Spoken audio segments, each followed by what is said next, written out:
Good morning, everybody, and welcome to worship. And welcome whether you're at home this morning or in school. It's really good that we can all be together and think about the same important things together. So, the Lord is here. His Spirit is with us. Now, yesterday we had a celebration assembly. We don't normally have that on a Monday, do we? We normally have that on a Friday. But Mrs. Hodgson wanted to shake things up a bit, make it a little bit different. But as well as saying well done to everyone who got certificates and to celebrate all those achievements, we also thought about good manners. And Mrs. Hodgson introduced this as Good Manners Week to remind ourselves how to have good manners. And I thought, I've got some really good ideas to help us have good manners, something that we can practice all week alongside Good Manners Week, which will really help us. So I want to share my screen this morning. Okay. And find the first slide. Okay. Now, this is a question that we ask a lot in school, isn't it? How can I be the best me that I can be? Mrs. Hodgson asked that yesterday, didn't she? So being your best self is about making really good choices every day. So people notice and think, wow, that person is really kind. That person is really considerate. That person works really hard. They always try their best. Being that person, the best me that I can be, is a really good way to live. We might have little blips, we might forget sometimes, but if we practice that, we can become the best me that we can be more easily. So today, I want to help us to do that a lot more easily. So going back to good manners, yesterday we looked at a galaxy of good manners, all those phrases, those important words that we need to say every day, please and thank you, I'm sorry, or excuse me, you're welcome, may I, pardon, all those kinds of expressions that show that you're just slowing down and thinking about other people and how you treat other people. Now, it's all about making good choices. And inside our brains, inside our heads, we have our brains, and they are amazing. Our brains are amazing. When I think about how our brain controls all our different parts of our body and our thoughts and our actions, it astounds me how fantastic it is. It's one of the organs of the body. And sometimes we just take it for granted. We think about our physical body. We think about keeping healthy a lot, don't we? We think about if we want to build up our muscles, we need to do exercise. If we want to keep in a good shape, then we need to think carefully about what we eat and have a healthy diet. If we want to do good learning, then we need enough sleep. And we need to look after our body. And we think about that lots. We do exercise every day and we take care of our bodies, but sometimes we forget about our minds. And we need to take good care of our minds too. We need our minds to practice being healthy. Now, if you're in years 2, 3, 4, 5 or 6, you'll remember that this time last year, so in autumn 2019, before we'd even heard of coronavirus, and we were all together in the hall, either on a Monday, all 600 of us in the hall, or on the other days of the week in the infant hall or the junior hall, then we spent quite a lot of time on something called MindUp, the MindUp curriculum. And every week for the whole term, we had a MindUp assembly. So if you're in year 1, this will be new for you, but MindUp is thinking all about our brain and how we can help it to work really well for us. And there's a little picture there of a boy with a thinking cap on. Sometimes people say, put your thinking cap on. They don't mean you've got to have a little helmet with a light bulb and antennae, but it's all about making good choices and using our brains well. So, we're going to be thinking about learning to understand our minds. Now, in our brain, there's a system called the limbic system, and that controls our emotions. That's how we feel, whether we feel happy or scared or sad, tired, excited. And it controls our motivations, how we want to do things, how we want to persevere with things, or how we even give up with things. So we're going to think carefully about some different parts of our limbic system in our brain over this coming week. We're going to think about how we can unlock that potential in our brains and use it really well. Now, the brain is a bit like an orchestra. If you've ever been to see a live orchestra or you've seen one on television, you'll notice that there are so many different instruments and they all play together in beautiful harmony, and each instrument plays its own tune, but it all works together to create one beautiful piece of music. And standing at the front, on this case there's a little red stage, there is a conductor who makes all the different instruments play at the same time. And that's what we are like with our brain. We can conduct all the different parts to work together really well. So I want to think about 3 different parts of our brain in particular. Now, on this little X-ray, you'll see that there's a tiny little pink part of our brain there, and it's called the amygdala. Now, people pronounce it slightly different. It's a bit tricky to say, but we'll go with amygdala. And that's really deep down in the inside of our brain. And it's a small part, but it has a really big impact on our brain. It helps it to work really well. They also want us to think about the hippocampus. Now, these are 2 little parts of our brain. They're symmetrical, can you see? And they make a little shape together down in the center of our brain. And thirdly, I want us to think about a part of our brain that is in the front of our head. It's called the prefrontal cortex, or the PFC. Now, if you were in year 1 last year and now you're in year 2, you're in school today, I remember that so many of you learned all these tricky words. And I don't know whether Corey's listening today, but you loved these words and you remembered them really well and always knew them in assembly. So we're going to practice using them again. Now, on this little diagram of a child's brain, we can see all those 3 parts. So we've got the prefrontal cortex at the front. Now, we had a sign for the prefrontal cortex. It was like this, being very wise and thoughtful. So perhaps you can do that action when you hear prefrontal cortex. Sometimes we call it the PFC for short because it's a bit of a mouthful. Now, this part of the brain is like a wise leader.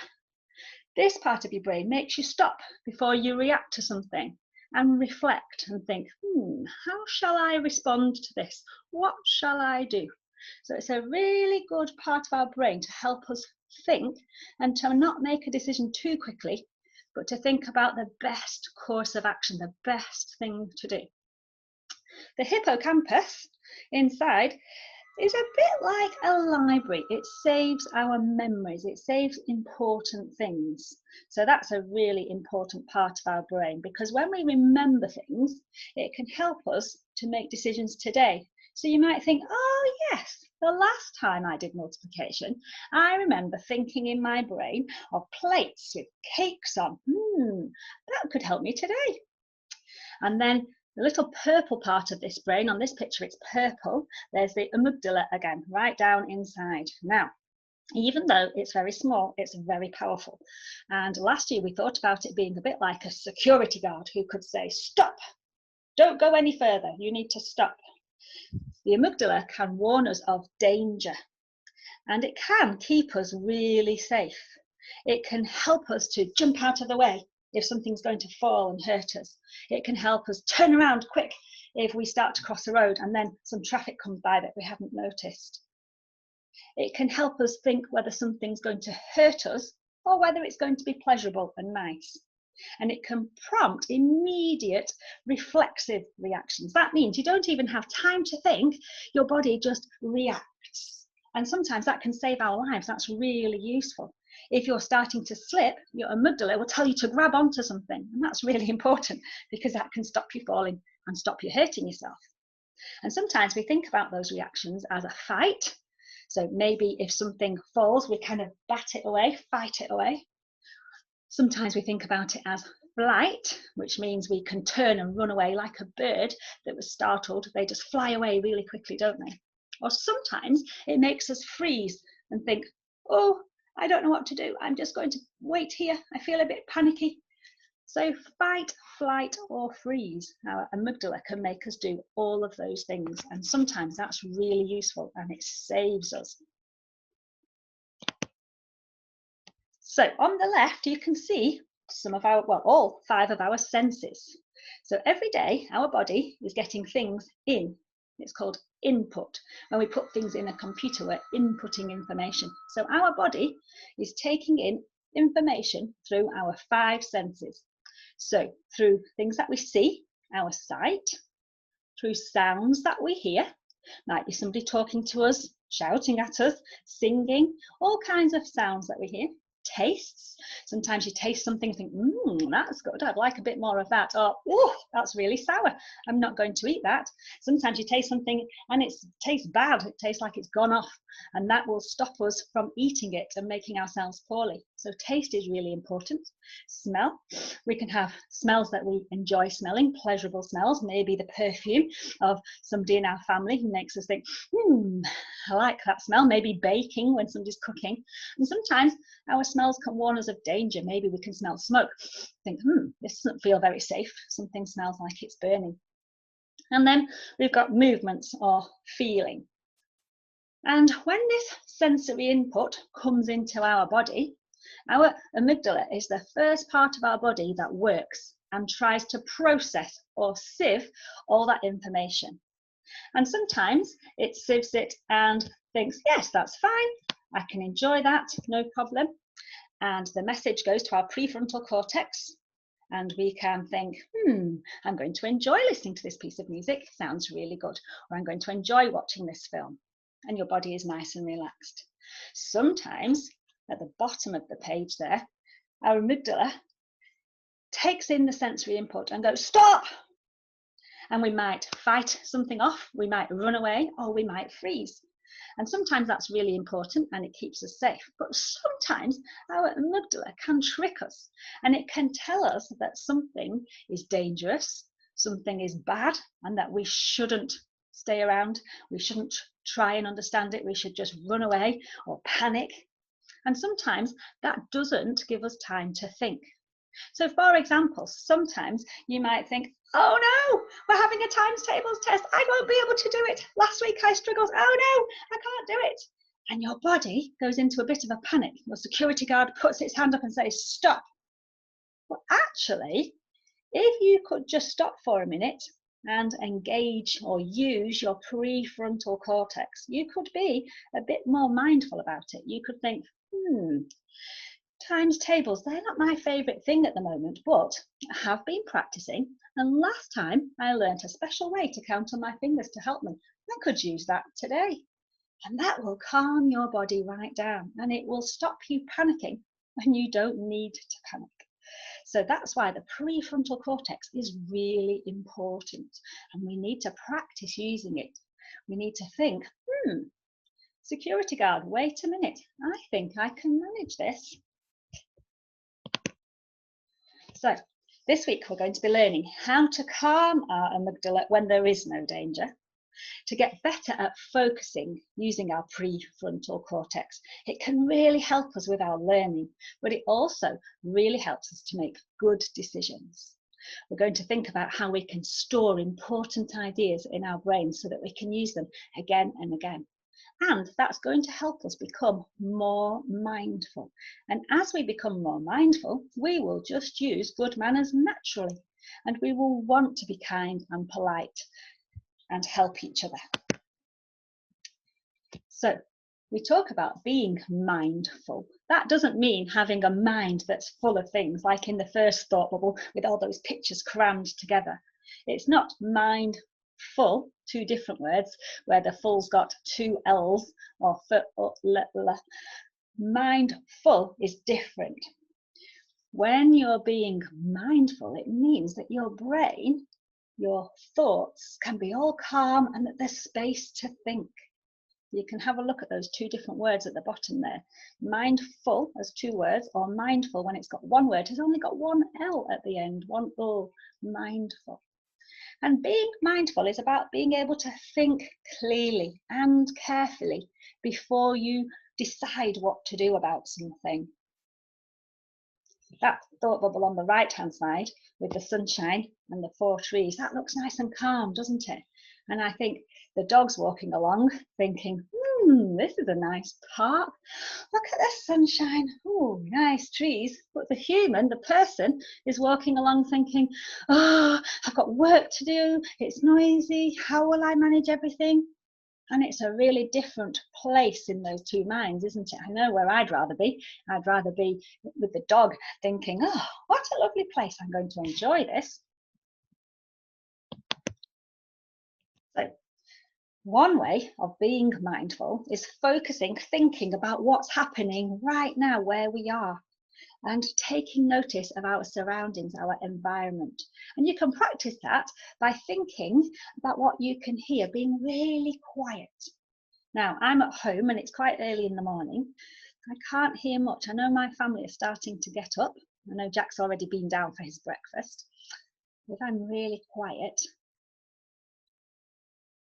I can hear some water in the bathroom and I can hear a clock ticking.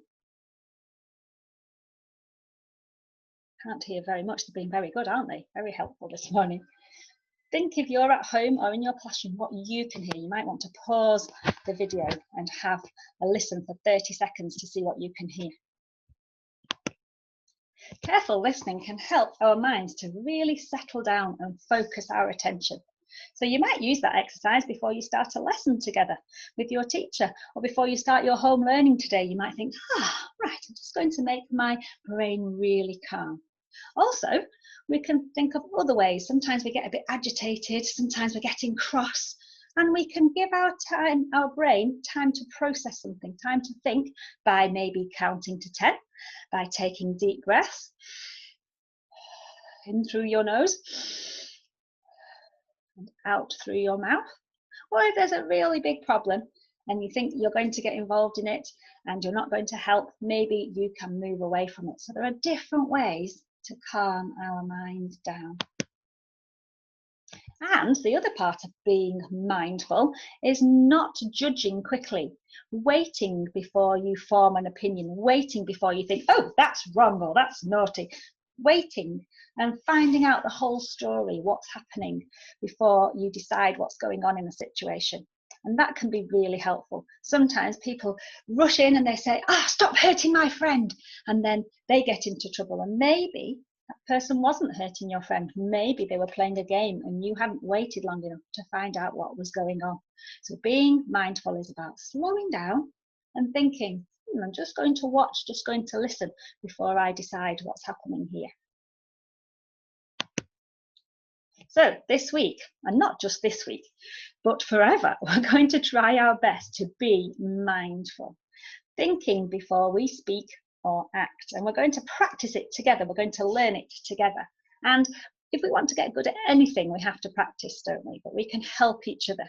And if we notice some unmindful behaviour, if we notice that we're being a bit rude or somebody around us is, we can politely remind ourselves or each other to use your prefrontal cortex, please. Use your PFC. Think what you're doing isn't a very nice way to behave. That's not a very nice way to speak to somebody. And that will help us to make good choices. Making good choices is really important, and it will help us in all the different things that we do. It will help us get on better with our families. It will help us with our learning in school. It will help us to feel a good part of the community. It will help us to have good friendships. Now, at the end of our slides last year, we always finished with this one, didn't we? Mindful, kindful, and peaceful. Kindful isn't really a word. We talked about how it's not a real word. It's one that's been invented. But it would be lovely to be full of kindness, wouldn't it? And having good manners is part of that. So let's just finish our worship this morning by putting our hands together and closing our eyes. Dear Heavenly Father, we pray to start this day with a mindful attitude and plenty of gratitude. Let us make the best of each day and every day to remember our good manners and to clear our mind so that we can hear from you and make those good choices. Amen. So whether you're at home or at school, I want you to practice using those MindUp techniques today and see how that helps your good manners. Have a really good day and see you soon.